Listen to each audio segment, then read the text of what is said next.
요한복음 5장 19절부터 24절 우리 한 목소리로 봉독합니다. 그러므로 그러므로 예수께서 예수께서 그들에게 그들에게 이르시되 내가 진실로 진실로 너희에게 이르노니 아들이 아버지께서 하시는 일을 보지 않고는 아무것도 스스로 할 수 없나니 아버지께서 행하시는 그것을 아들도 그와 같이 행하느니라. 아버지께서 아들을 사랑하사 자기가 행하시는 것을 다 아들에게 보이시고 또 그보다 더 큰 일을 보이사 너희로 놀랍게 여기게 하시리라. 아버지께서 죽은 자들을 일으켜 삼으신 같이 아들도 자기가 원하는 자들을 살리느니라. 아버지께서 아무도 심판하지 아니하시고 심판을 다 아들에게 맡기셨으니 이는 모든 사람으로 아버지를 공경하는 것 같이 아들을 공경하게 하려 하심이다. 아들을 공경하지 아니하는 자는 그를 보내신 아버지도 공경하지 아니하느니라. 나 진실로 진실로 너희에게 이르노니 내 말을 듣고 또 나를 보내신 이를 믿는 자는 영생을 얻고 심판에 이르지 아니하느니 사망에서 생명으로 옮겨지리라. 네, 오늘 함께 나눌 은혜의 제목은 하나님이신 예수라는 제목으로 함께 은혜를 나누겠습니다. 서론으로 좀 생각해 볼 것은 어, 이 사단의 전략이 있는데요.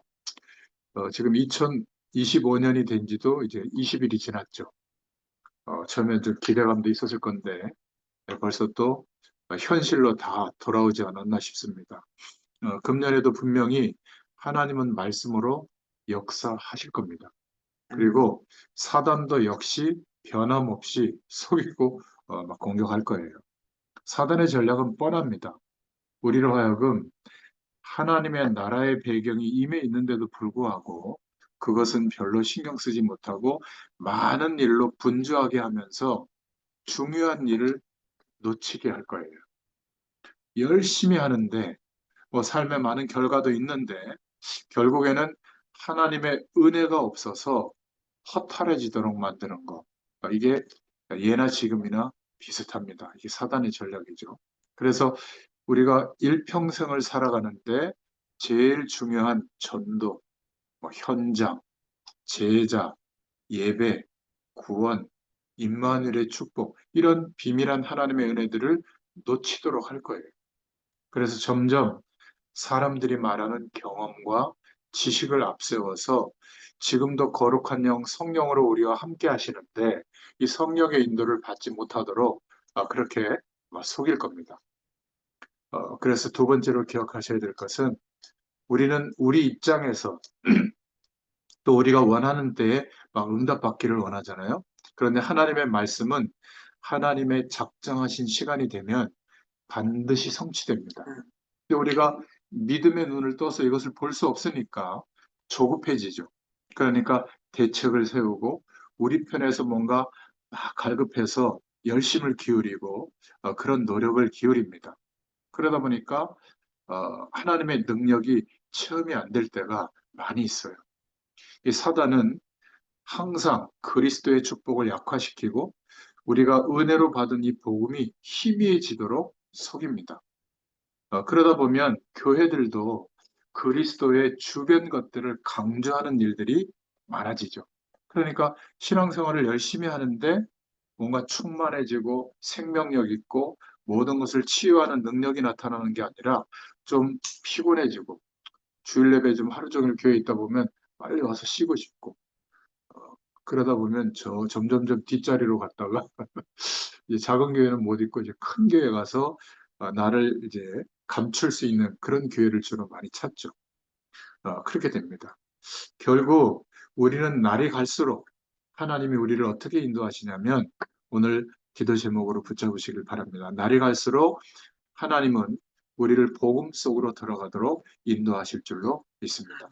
그리고 분명히 말씀하신 대로 하나님의 시간이 되면 응답하실 것이다. 이런 믿음의 길로 우리를 인도하시는 줄로 믿습니다. 그래서 우리는 하나님이 허락하시는 응답을 따라서 인도받으려고 하는 이런 중심을 가지시면 좋겠어요. 종교는 그렇게 하지 않고 그냥 자기 입장에서 목표를 세워놓고 그게 이루어지도록 막 비는 거예요, 열심히. 그래서 하나 이루어지면 막 그걸 또 막 대단한 것처럼 막 포장을 하죠. 근데 복음의 역사는 하나님이 주시는 응답을 따라서 걸어가는 겁니다. 그러면 하나님께서 문을 여시거든요. 그렇게 인도받아요. 제가 우리 임현애 권사님 한 30년 가까이 뵀지만 항상 만날 때마다 또 저희가 한 교회에 있다가 또 못 만난 지도 한 20년 훨씬 넘었거든요. 그래도 하여튼 어떻게 그런 마음을 주셨는지 참 별것 아닌데 제 생일이 되면 꼭 오세요. 그래가지고 막 힘을 주시는데 그때마다 이렇게 주변에 만나는 분들이 있는데 이분들과 말씀 운동을 시작해야 되는데 그게 벌써 그런 얘기를 들은 게 한 15, 16년 전이에요.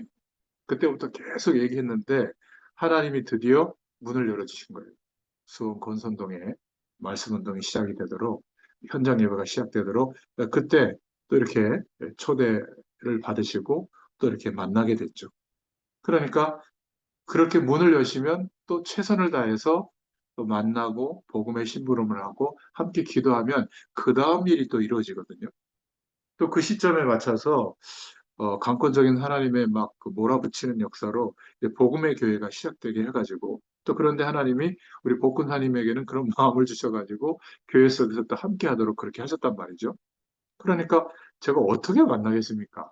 하나님이 이렇게 문을 열어주시면 그 길을 따라. 그래서 제가 권사님한테 그 만난다고 해서 그럼 제가 목회 들어서 당연히 신방도 하는데 좀 예, 같이 좀 가서 예배 드렸으면 좋겠다.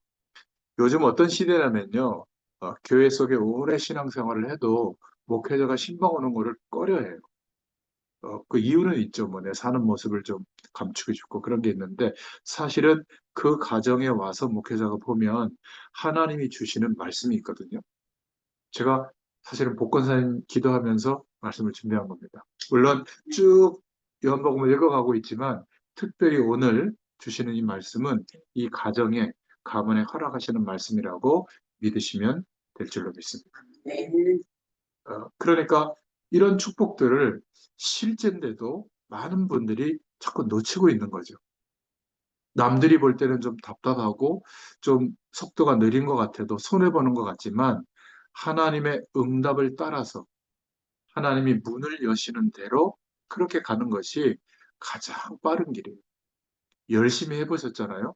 그런데 이것 말고 내 편에서 열심히 최선을 다해서 맞다라고 갔는데 그래서 뭔가 한계가 오고 무너져서 다시 시작하는 게 그게 느린 길이에요.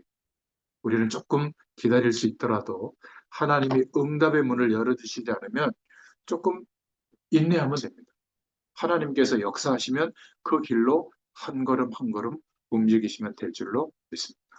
자, 오늘 본론으로 들어가서 어, 오늘 본문의 내용은 하나님과 동등하신 예수님에 대해서 말씀하고 있죠. 오늘 요한복음 1장 3절에도 보면 지은 것이 하나도 그가 없이는 된 것이 없다. 이렇게 말하고 있잖아요. 무에서 유를 창조하시는 창조주 하나님이신데 지금도 그 창조의 능력을 가지시고 우리와 함께 하십니다. 그분의 사역은 조금도 모자람이 없죠. 절대로 실수하지 않으시고 우리 인생의 모든 것을 허락해 주셨어요. 우리는 성경에 등장하는 인물들이 겪는 고난은 그럴 수 있다라고 생각하는데 우리가 겪는 어려움은 하나님이 실수했다고 생각하거든요.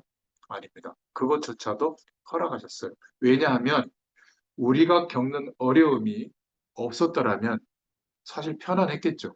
그러나 그런 대단한 어려움과 인생의 문제를 허락해서라도 하나님은 반드시 하나님이 함께하는 축복, 하나님 나라의 배경이 어떤 것인지를 알도록 하시는 분이에요.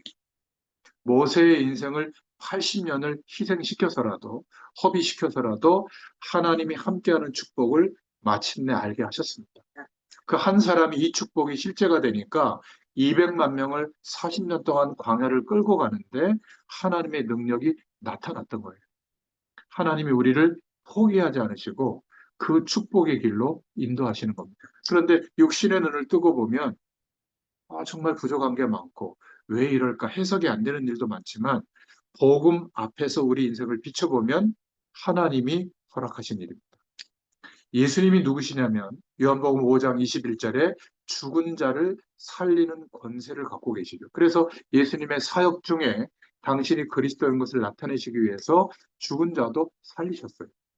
사람들은 그 기적만 보고 쫓아갔잖아요. 예수님이 누구신지는 관심을 갖지 못하고 요한복음 5장 26절과 요한복음 1장 4절에 보면 이 예수님은 영원한 생명 되시는 분인 줄로 믿습니다.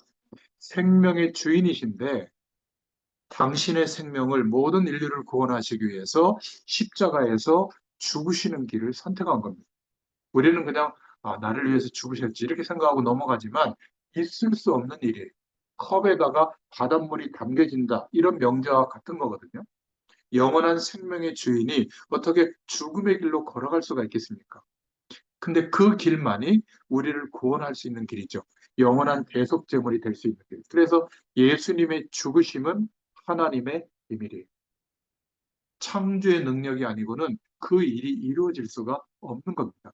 그 예수님의 죽으심이 얼마나 놀라운 일이냐면 그 구원의 소식이 예수님의 죽으심 때문에 시작됐다는 것을 믿는 자마다 나도 한 번도 죽은 적이 없는데 하나님께서는 우리를 그 믿음 가진 자들에게 죽었다. 예수님과 함께 그 죽으심에 연합되어져서 죽었다라고 인정을 해주신 거예요. 네. 그래서 죄에서 해방된 겁니다. 깨끗해지려고 노력했기 때문에 인정해 주신 게 아니라 예수님의 죽으심에 연합된 존재라고 하나님이 인정해 주신 거예요. 그걸 보고 성령으로 인치셨다. 도장 찍었다. 이렇게 말하는 거거든요. 그래서 구별된 성도가 된 겁니다. 다른 거예요. 하나님이 모든 인류를 보시는데 사랑하시는데 그리스도를 믿는 우리를 다르게 보시는 겁니다. 성도로 보시는 거예요. 구별되게 보신 거예요. 우리는 구별되려고 얼마나 노력 많이 했어요. 거짓말도 안 하고 성격도 줄이고 인격은 그렇지도 않은데 막 참고 그러다가 나중에 한꺼번에 폭발하잖아요. 내가 참았더니 말이지. 가끔 폭발하셔도 됩니다. 그것 때문에 구별되게 하나님이 인정하시는 게 아니라 그리스도를 믿는 믿음으로 구별된 줄로 믿습니다. 이 축복을 알면요, 바뀌기 시작해요. 예수님이 또 누구시냐? 요한복음 5장 22절 27절에 선악 간에 심판하는 권세를 갖고 계십니다. 이 땅의 문제는 영적인 생명, 하나님의 생기, 그 호흡, 하나님의 형상을 잃어버린 데서부터 시작된 거거든요. 인간은 하나님의 생명을 가진 영적인 존재이기 때문에 다른 것이 다 있어도 하나님과 함께하는 축복을 모르면 괴로워요. 허무해집니다. 인간이 하나님을 떠나면서 하나님의 생기, 하나님의 형상을 잃어버리고 영적으로 사망 상태에 빠지게 된 거죠. 이거를 원죄 아래서 출생했다. 이렇게 말합니다. 그래서 인간은 나쁜 죄를 지은 사람이 있고 조그마한 죄를 지은 사람이 있는 게 아니에요. 그거는 세상에서 말하는 도덕적인 법의 기준이거든요. 성경에서 말하는 죄인의 기준은 다 죄인이에요. 나는 죄를 설사 도덕적인 죄를 안 지고 살았다고 할지라도 하나님이 볼 때는 다 죄인이에요. 원죄 아래서 출생했기 때문에 생명이 없는 거예요. 아무리 신앙 행위를 해도 생명이 없이는 하나님을 알 수가 없는 겁니다. 그래서 열심히 노력했던 바리새인들이 지금 우리 옆에 친구로 있잖아요.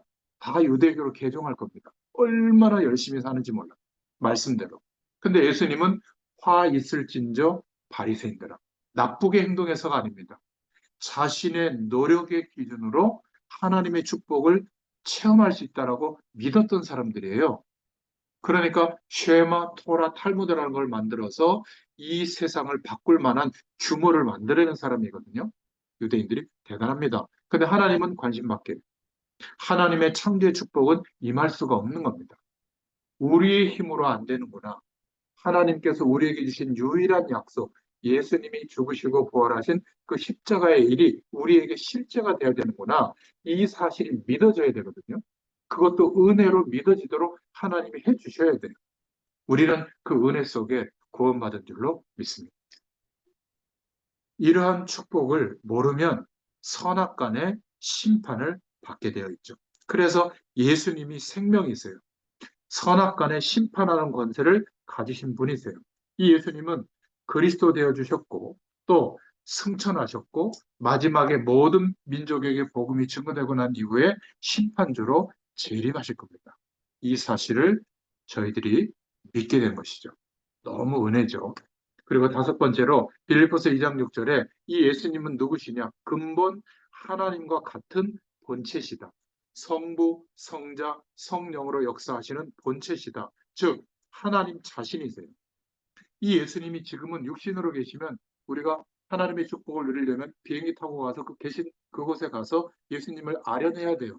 그래야만 하나님의 축복이 임하는데 이제는 그리스도를 믿는 자들에게 모두에게 함께하는 축복으로 거룩한 영으로 함께 하시는 겁니다. 성령으로 함께 하시는.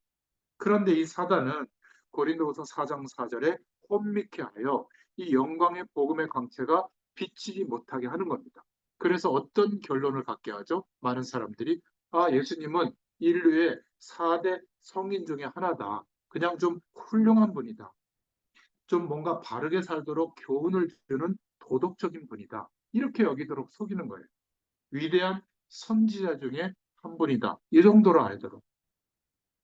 힘이 좀 있는데 우리보다 인간보다 한 서너 배쯤 힘이 센 분이다. 이렇게 생각하는 거예요.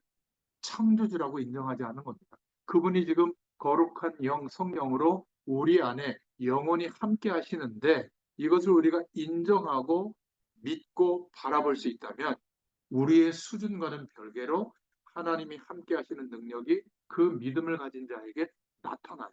그걸 보고 성령의 역사라고 하거든요. 그러니까 누구든지 주의 이름을 부르면 이 축복이 우리에게 임하는 겁니다. 그런데 이 사단은 모르도록 예수님이 그리스도 되심과 하나님 되심을 모르도록 속이는 줄로 믿습니다.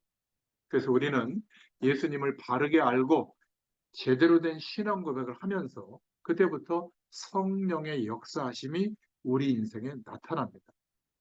이 사실을 모르도록 그래서 20년, 30년 교회에서 열심히 신앙생활 하는데 너무나 놀랍게도 예수님이 그리스도 되어주신 사실만 모르도록 속고 있어요. 언제쯤 복을 주실까? 언제쯤 자녀 문제 해결해 주실까? 언제쯤 내 경제 문제 해결해 주실까? 언제쯤 내가 육신의 질병의 문제가 해결받을까? 물론 해결을 받아야 되지만 그 상태 그대로 있어도 하나님이 함께하는 축복을 누리는 데는 지장이 없어요. 살아가는데 좀 불편할 뿐이지. 그렇잖아요? 많은 조건을 갖고 있어서 좀 편리하게 살 뿐이지 그렇다고 해서 하나님의 임재하심을 누릴 수 있는 조건은 아닌 거예요. 그리스도를 믿는 믿음의 기준 위에 있어야 돼요. 그러면 지금도 성령으로 역사하십니다. 공부 못하는 사람은 정답만 비켜가잖아요. 예수를 믿어도 그리스도를 모른다면 그 많은 신앙 행위가 헛수고가 되는 겁니다. 그냥 모래 위에 인생의 집을 짓게 되는 거죠. 하나님의 자녀들이 삶의 이유를 모르고 분주하게 살 뿐이에요.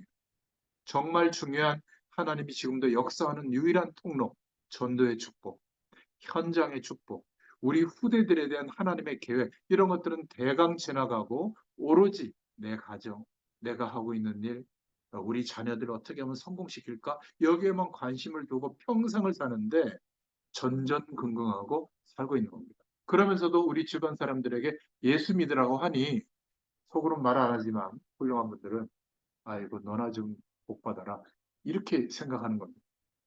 그러니까 하나님이 함께하는 이 축복을 정말 체험하고 누리도록 예수님이 기도 제목을 줬잖아요. 마태복음 6장 33절에 너희는 먼저 그의 나라와 그의 의를 구해라. 하나님의 나라가 임했는데 그거 좀 구해라. 그 축복을 좀 누려라. 그의 의가 뭐죠? 예수님이 그리스도 되어 주셔서 그 의로 인하여 이 축복이 임했다면 그리스도의 축복을 좀 구해라. 깨닫도록 구해라. 그래야면 이 모든 것을 너희에게 더하시리라. 더한다고 했는데 왜 자꾸 그것만 우리가 요구하는지 모르겠어요. 먼저 구하라는 것을 좀 알아볼 수 있기를 바랍니다. 그래서 우리가 예수님이 어떤 분인지 정확하게 알고 고백하는 그때부터 우리의 삶은 달라집니다. 우리의 인생관, 사상, 말하는 거, 관심 갖는 거, 우선순위, 가장 중요하게 생각돼야 될 내용, 이런 것들이 바르게 정리가 되고 기도 제목이 달라지게 될 줄로 믿습니다. 하나님께서 우리에게 반드시 성취되어질 그리스도의 축복과 우리의 인생을 통하여 우리에게 맡기신 세계복음화의 축복의 사명을 주셨는데, 우리는 그것에 대한 가치가 발견이 되지 않고, 어떤 분들은 강아지를 돌보는 것보다 더 못해요. 하나님을 향하는 그 마음이. 인생에 시간 남을 때 좀 돌보고요. 그렇잖아요. 막 건강을 위해서 막 맨발로 걷고 뭐 건강을 위해서 별의별 노력을 다합니다. 근데 하루를 살아가면서 말씀 앞에 조금 말씀을 묵상하고 하나님을 바라보고, 이게 얼마나 중요한 시간이에요? 그 시간이 없는 거예요. 그러니까 사단이 존재한다는 게 맞아요. 그렇게 분주하고, 아니 하루 종일 아무것도 안 하고 쉬는 날도 여전히 이 축복을 못 누린단 말이에요. 제가 얼마나 요즘 감사하냐면 한 6편, 7편을 평상시에 말씀을 이렇게 준비해서 전하고 올렸단 말이에요. 근데 이제는 교회가 시작되고 보니까 주일 예배도 설교해야죠. 월화수목금 토요일 새벽 예배 한 6번 또 말씀 전하고 그것도 올리죠. 하다 보니까 한 주일에 15편, 16편 말씀을 준비하고 전하고 또 말씀을 또 이렇게 올리는 거예요. 어떻게 하다가 뒤돌아서면 또 말씀 준비하고 전하고 뒤돌아서면 말씀 준비하고 전하고, 제가 최근에 와서 지혜 종들이 말씀과 기도에 전무한다는 게 뭔지 알게 됐어요. 그러니까 뭐 염려할 틈도 없고요. 여러분 이렇게 그냥 말씀만 듣잖아요. 이렇게 빽빽하게 좀 준비하거든요. 자료로 남겨놓기 위해서. 그냥 뭐 성경 펴놓고 뭐 그냥 1, 2, 3대지 해가지고 전하면 쉬운데, 이거를 교재로도 준비하고 하여튼 제가 목회자로서 할 수 있는 한 성실하게 복음 심부름하는 것을 해요. 나머지는 하나님이 역사하시더라도. 그런데 제가 바뀌어진 게 뭐냐면 주님과 동행하고 있는 거예요. 아, 동행해 주세요. 역사하지 않았는데 디더러스가 하나님 역사하고 있는 거예요. 저는 말씀 전할 때 하나님이 제게 역사하시고 응답하신 것은 당연한 거기 때문에 간증은 다 빼고 말씀에 대한 설명과 그 내용만 선포하고 있거든요. 성도들이, 또 말씀을 듣는 분들이 성경 말씀의 어마어마한 권능을 알게 되도록 말씀으로 향하도록 제가 안내하려고 심부름하는, 그리고 이 말씀이 영상으로 올려졌다고 해도 분명히 여러분들이 그렇게 할 걸로 제가 믿어요. 누군가 내 삶의 주변에 하나님의 말씀이 필요한 사람에 그냥 복사하기 위해서 그냥 보내주면 되거든요. 주소니까.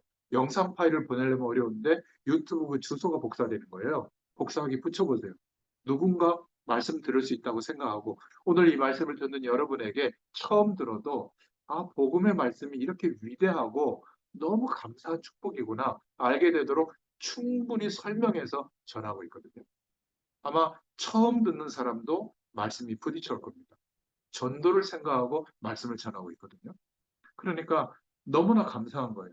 코로나 시국에 이 눈이 열려지게 하고, 어떤 대학생이 줌을 한번 써보세요. 거리가 떨어져 있어도 얼마든지 만남이 가능합니다. 하다 보니까 이것까지 발전했어요.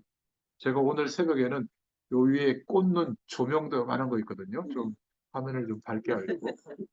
마이크도 지금 새로 샀어요. 예전 게 조금 저가 한 3만 원대인데 이거는 5만 원대거든요. 소리가 좀 더 좋을 겁니다.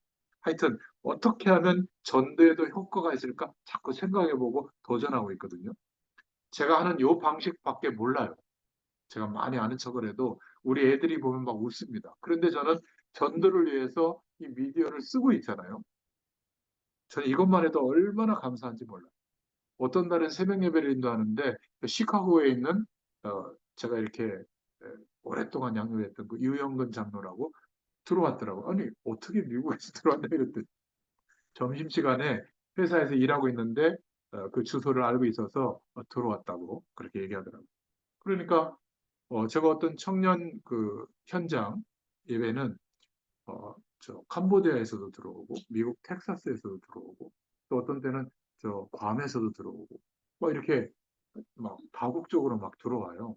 그러니까 이런 축복이, 예전에는 세계는 나의 교구다 이러면 웨슬레 목사님한테 주신 은혜지. 근데 이제는 제가 그게 실감이 돼요. 여러분 이게 얼마나 속도가 빠르냐면, 이렇게 지금 영상으로 올려놓은 자료가 유튜브에 있잖아요. 분명히 1, 2년 안에 이렇게 말씀을 전하면 각 나라 말로 AI가 자동으로 변환을 해가지고 이제 각 나라로 송출이 돼요. 해외에 있는 현지인들한테도 만남만 주어지면, 문만 열려지면 얼마든지 말씀으로 사역도 하고 도와줄 수 있게 된 거예요. 근데 공짜예요. 얼마나 감사해요. 조금 더 고급스럽게 사용하려면 한 3만 원만 내면 돼요. 제가 줌을 이용할 때 한 3만 원 내고 지금 쓰는 거거든요. 그러니까 비행기 값이 없어서 못 간다. 몸이 좀 힘들어서 못 간다. 아니에요. 그냥 기도만 할 수 있으면 하나님이 환경과 여건을 다 준비해 주신 줄로 믿습니다. 네, 오늘 복근사님 댁에 오니까 막 하나님이 기뻐하셔서 원고에도 없는, 준비한 거 없는 우리 복근사님과 이 가정이 허락하신 말씀을 막 쏟아주시는 것 같아요. 너무 감사합니다. 그래서 두 번째로 예수를 믿는 자들에게 주시는 축복을 말하고 있죠. 요한복음 5장 24절입니다. 지금 현재 영원한 생명을 얻었고 영생을 얻었고 우리의 미래는 더 이상 심판에 이르지 아니하나니. 우리의 과거는요, 사망 안에 있었잖아요. 이제는 영원한 생명의 축복 속으로 사망에서 생명으로 옮길 것이다가 아니라 옮겼느니라. 예수님을 믿는 하나님의 백성된 우리는 과거와 현재와 미래의 모든 문제가 완전히 영원히 해결된 줄로 믿습니다. 우리가 믿는 이 예수님은 많은 종교 중에 하나로 기독교가 아니에요. 영원히 변함없는 그리스도의 축복과 세계 복음화의 약속을 붙잡았다는 것이 사실은 얼마나 복받은 줄 모릅니다. 예수 믿는다는 것 이 속에 모든 하나님의 비밀이 들어있는 줄로 믿습니다. 예수님은 그리스도로 우리의 모든 문제를 단번에 완전히 영원히 해결하셨고 지금도 성령으로 우리와 함께 하십니다. 예수 믿는 감사와 감격이 날마다 있기를 축원드립니다. 전에 저도 문제나 환경을 보고 낙심하고 실망하기도 했지만 그리스도의 비밀을 알고부터는 어려운 문제, 위기 그런 게 없는 게 아닙니다. 여전히 있더라고요. 갈등, 안 좋은 일이 많이 있어도 그러한 환경적인 내용과 상관없이 주님을 바라볼 때마다 지속적으로 감사와 기쁨을 하나님이 허락해 주시더라고요. 조금 흔들릴 때도 있지만 한 번도 변함없이 이 축복 속에 인도받게 된 줄로 믿습니다. 이 은혜가 여러분에게도 충만하게 임하기를 축원합니다. 그래서 예수님의 사역은 세 번째로 우리의 부탁받은 사역이기도 해요. 요한복음 5장 30절에 하나님의 뜻대로 순종했죠. 요한복음 1장 19절, 28절, 33절에 보면 세례 요한도 예수님의 사역에 대해서 증거했습니다. 요한복음 5장 31절, 32절, 36절, 37절에 보면 하나님이 친히 예수님이 그리스도라는 것을 증거했다. 성경 전체가 말하고 있는 것이 요한복음 5장 39절에 선지자들의 말들과 시편의 글들이 바로 예수님이 그리스도라는 사실에 대해서 증거하고 있다. 오늘 이렇게 말하고 있잖아요. 예수님이 그리스도라는 사실을 깨닫고 고백하는 최고의 복을 받았을 뿐만 아니라 우리가 바로 주님께서 하셨던 복음을 나타내는 사역을 하도록 우리 인생을 축복하신 줄로 믿습니다. 삶의 모습은 다르지만 그리스도의 대사가 됐다. 그리스도의 편지를 우리에게 주셨다. 그리스도의 증인되도록 그리스도와 함께 일하는 주님의 군사가 된 줄로 믿습니다. 하나님의 뜻대로 예수님은 순종했죠. 하나님의 백성들이 실패하는 이유는 자기의 경험과 생각대로 해석을 해요. 하나님의 말씀이 맞다면 우리 자신의 경험, 아무리 좋은 것이라도 내려놓고 하나님께서 우리에게 원하시는 대로 순종해 보시기 바랍니다. 하나님의 역사하심이 시작될 거예요. 요한복음 6장 38절, 39절에 보면 하나님의 뜻을 다 이루셨다라고 말하죠. 다 이루었다. 마지막 숨을 거두실 때 십자가상에서 선포하셨습니다. 메시아 그리스도의 일을 죽으심으로 부활하심으로 다 이루신 줄로 믿습니다. 우리의 삶은 이 땅에 바벨탑을 남기는 게 아니라 시간도 건강도 우리의 후대도 우리의 삶의 여력도 다 주의 영광을 위하여 소진하고 하나님이 부르실 때 기쁜 마음으로 천국 배경에 가시길 바랍니다. 막 떵떵거리는 재산을 후대들에게 남겨줘서 너희들 일 안 하고 편히 살아라. 그게 우리의 인생의 목적이 되면 그것 때문에 또 묶여요. 우리는 자녀들에게 뭘 물려줘야죠? 하나님이 너와 함께 한다. 나와 함께 하셨다.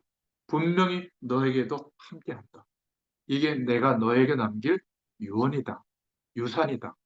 평상시에 아주 부모를 걱정할 때, 부모에게 미안한 일을 했을 때, 그때 막 나무라지 말고 괜찮다. 내 얘기를 잘 들으라 하고 미리 남겨놓으세요. 이 불효자들일수록 이 장례 예배 때 가보면 뭐 그렇게 차려놓고 꽂고 저 예수 믿는 것들은 부모한테 효도 안 나는다고 그러는데 물어보면 제일 불효막심한 인간이었어요. 그 형제가 본. 평상시에 가장 중요한 하나님의 약속을 심을 수 있기를 바랍니다.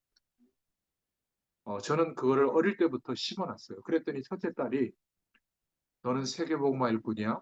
그래놨더니 지금 유럽에 가 있거든요.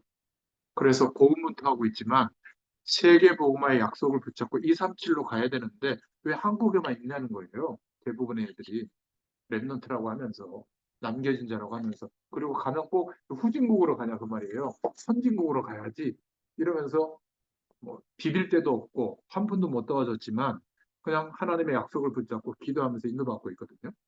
저는 감사해요. 이 아이의 생각 속에 그래도 언약이 심겨져 있구나. 그러니까 절박하니까 여기서는 별로 하나님 안 바라봤다고 그래요. 가끔 바라봤는데 거기는 안 바라보면 안 된대요. 새벽 예배 메시지를 좀 보내달래요. 길지 않아서 좋다고. 그 오전에 학교 가서 공부하고 밤에는 또 저녁에는 뭐 오후에 또 투어 하거든요. 그 가이드를 하는데 일하고 밤에 야간 투어도 하고 한 11시 12시 들어오면 막 녹초가 돼서 쓰러진대요. 근데 그때 말씀이 필요하다는 거예요. 이런 기적 같은 일이 어떻게 있습니까? 자녀들이 그런 얘기 들어본 적 별로 없잖아요. 근데 하나님이 환경을 그렇게 끌고 가시는 것 같아요. 저는 그게 감사해요. 성공했다, 잘됐다 이걸 떠나서 하나님 바라보는 인생이 됐다는 거. 여러분 이게 우리의 가장 중요한 후대들에게 전달해야 될 믿음의 유산이 되시기를 축원드립니다. 그러면 돼요. 나머지는 하나님이 하십니다. 이러한 축복이 저와 여러분에게 있기를 축원드립니다. 네 번째로 기억하실 것은 성경의 전체 주제가 바로 예수 그리스도를 말하고 있는 겁니다. 요한복음 5장 39절에 이 성경이 곧 내게 대하여 증거하고 있다. 예수님이 말하셨죠.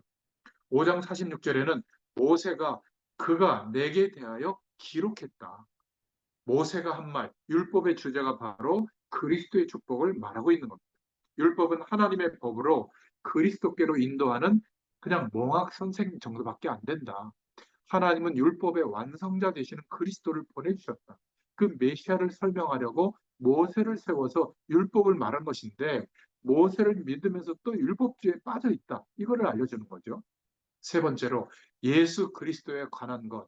누가복음 24장 27절 또 44절에 보면 모세의 율법과 선지자의 글과 시편이 다 예수 그리스도를 말하고 있는데 이것을 모르면 반드시 예수 그리스도 말고 다른 것을 주제를 삼는다. 그러니까 그리스도를 전하고 복음 운동하지 않고 다른 것을 열심히 하고 있다. 여러분 교회 가면 뭐 하십니까? 열심히 하고 있는 그거. 또 그것 때문에 막 서로 힘들어하고 그거 하는 거예요. 성경의 주제를 모르면 무엇을 말하고 있는지 모르면 다른 것 하게 되죠. 성경을 잘못 이해해서 그렇습니다. 그리스도의 눈을 뜨고 안경을 쓰고 보면 하나님의 말씀이 정확하게 이해가 돼요. 우리가 TV를 볼 때도 재미있다 이 정도가 아니라 전도의 시각으로 보면 사람들이 저렇게 하나님 없는 인생관을 가지고 너무 힘들게 또 힘드니까 저런 찰나의 재미를 가지고 살고 있구나. 이 세상을 볼 때는 나쁘다 이게 보는 게 아니라 하나님 떠난 세상, 무엇을 기준으로 삼고 있구나. 이런 시각으로 보면 해석이 됩니다. 하나님의 계획을 정확하게 할 때 우리가 하나님의 인도를 받게 될 줄로 믿습니다. 그렇다면 요한복음 20장 31절에 성경 말씀을 주신 이유가 뭐냐? 분명히 말하고 있죠. 이 말씀을 기록하게 한 것은 예수님이 그리스도이심을 믿게 하려는 것이요, 그 이름을 힘입어 영생을 얻게 하려는 것이다.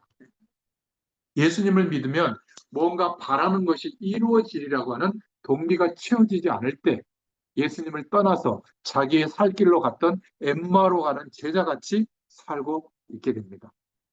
그러나 예수님이 그 제자들에게 찾아가셔서 그 눈을 밝혀주니까 예수님이 그리스도인 것을 눈뜨게 됐죠. 교회 다니다가 전에 있던 불신앙의 자리로 돌아가는 이유가 그런 겁니다. 부활하신 예수님이 이들과 동행하면서 성경을 풀어 자신이 그리스도인 것을 말씀해 주시자 예수님인 줄 알아보고 엠마오로 불신앙으로 향하던 발걸음이 세계 복음화하는 예루살렘의 길로 가게 된 줄로 믿습니다. 마지막, 왜 불신하게 될까요? 예수님이 바로 하나님이시고 예수님이 바로 그리스도시고 예수님에 대한 성경의 증거를 모르기 때문에 그런 겁니다. 그러면 어떻게 되죠? 모세를 크게 존경하는 거예요. 요한복음 5장 45절처럼. 그러면 어떻게 됩니까? 성경 지식은 많은데 늘 맞다 틀리다 율법주의가 되는 겁니다. 예수님이 메시아시다, 그리스도 되신 것을 모르고 복 주는 분 정도로 아는 거죠. 그러니까 마태복음 17장 1절부터 8절에 모세도 알고 엘리야도 알고 너무나 쫓아갈 대상이 많은 거예요. 오직 예수님이 그리스도라는 비밀을 모르게 되는 거죠. 모세의 율법은 좋은 것이지만 복음을 깨닫게 하는 그리스도께로 인도하는 몽학 선생과 같다. 갈라디아서 3장 24절에도 말하고 있습니다. 이것이 바로 사단이 복음을 모르도록 해서 다른 것에 집중하게 하는 고도의 속임수죠. 율법주의에 빠지면 말씀을 지키려고 애쓰고 참고 견뎌요. 그래서 사람들이 볼 때 굉장히 고상해 보이고 완벽해 보입니다.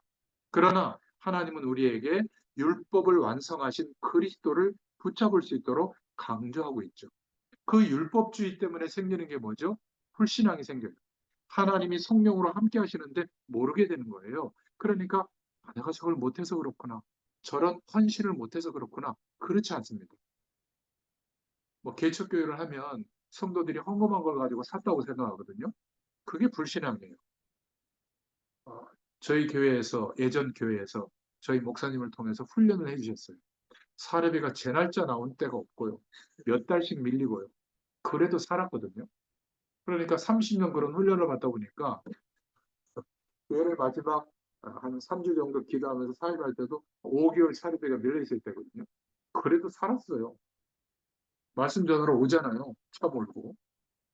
하나님이 살아 역사하시거든요. 뭐 만나를 주세요. 기도 안 해도 돼요. 아세요. 제가 어느 날 여러분들에게 안 나타나면 저분이 좀 어려워졌구나. 그렇게 생각해 보세요. 한 번도 그런 적이 없어요. 30년 동안.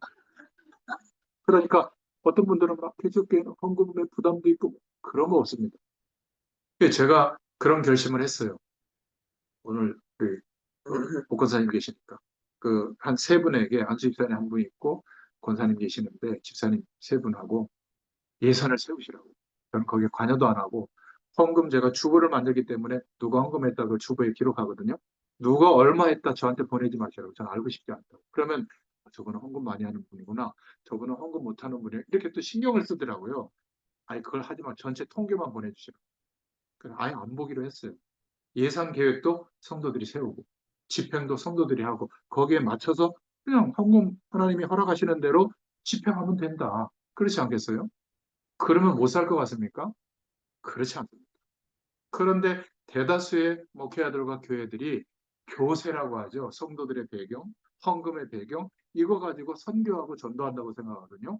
저는 그렇게 살아오지 않았어요. 여러분도 오늘 예수님이 그리스도인의 축복을 붙잡을 수 있기를 축원드립니다. 율법의 내용은 맞아요. 하나님의 말씀이지만 그것을 지킨다고 해서 하나님의 축복이 임하는 것은 아니에요. 그리스도께로 안내하는 거거든요. 그렇게 노력해도 안 되지 않느냐? 답답하지 않느냐? 완성된 예수 그리스도의 축복을 너에게 허락했지 않느냐? 이제는 그 이름을 힘입어 하나님 나라의 배경을 구해라. 예수님이 그리스도이신 그 축복 때문에 그 은혜가 임한다는 것을 믿어라. 그리하면 나머지 모든 것을 더하여 주실 것이다. 복음을 깨달은 다음에는 더 이상 율법의 조건 안에 있지 않아도 되는 겁니다. 율법의 완성자 그리스도를 알았기 때문이죠. 이 비밀을 모르니까 행위가 강조될 수밖에 없어요. 해라, 하지 마라, 옳은 것이다, 틀린 것이다. 기독교 윤리가 돼버린 겁니다. 기독교의 윤리는 하나님이 주시는 응답이에요. 승리예요. 누림과 증거입니다. 예수께서 다 이루신 이 복음의 비밀을 응답받고 누리고 그 사실을 증거할 수 있기를 축원드립니다. 우리 후대들에게 기독교를 종교로 교육하면 안 돼요. 주님이 완성하신 복음을 심을 수 있기를 축원드립니다. 예수님이 바로 하나님이시다. 예수님이 바로 그리스도라는 사실을 알고 믿으면 우리에게도 그리스도적인 축복이 일어날 줄로 믿습니다. 모든 응답의 문을 열어주실 줄로 믿습니다. 이 은혜가 임하기를 축원합니다. 특별히 우리 복권사님과 이 가정과 후대들에게 이 가문에 이런 축복이 있기를 축원합니다. 기도하겠습니다.